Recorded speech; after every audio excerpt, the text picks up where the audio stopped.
Okay, saya nak tunjuk cara cuci muka dengan betul sebab kalau kulit berjerawat, kita tak galakkan bagi tekanan yang lebih pada kulit. Okay, cuci muka ni terlibat. Okay, ambil satu sikit. Okay, kita pancung. Carut dia. Kita pakai dua jari ni jari manis dengan jari apa tengah, jari manis dengan jari hantu. Okey. Mula kita letak kat sini tangan. Kita urut secara bulatan. Naik sampai tepi ni, tekan. Lepas tu kita urut lagi 1 2 3 ke sini. Okey. Lepas tu kita buat muka. Mulut ni urut juga. Okay.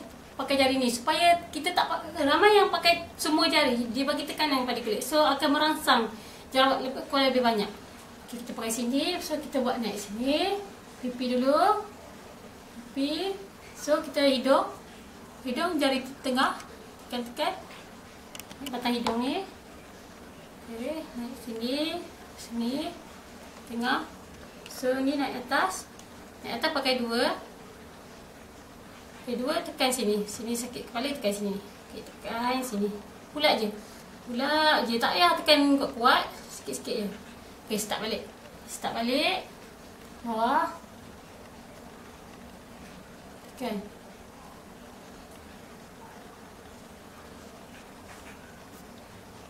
Ni. Mula. Sini hidung. Hidung. Tekan sini, kalau sakit pula tekan sini. Okey. Itu saja. 2 kali je. Lepas tu bilas. Okay, terima kasih.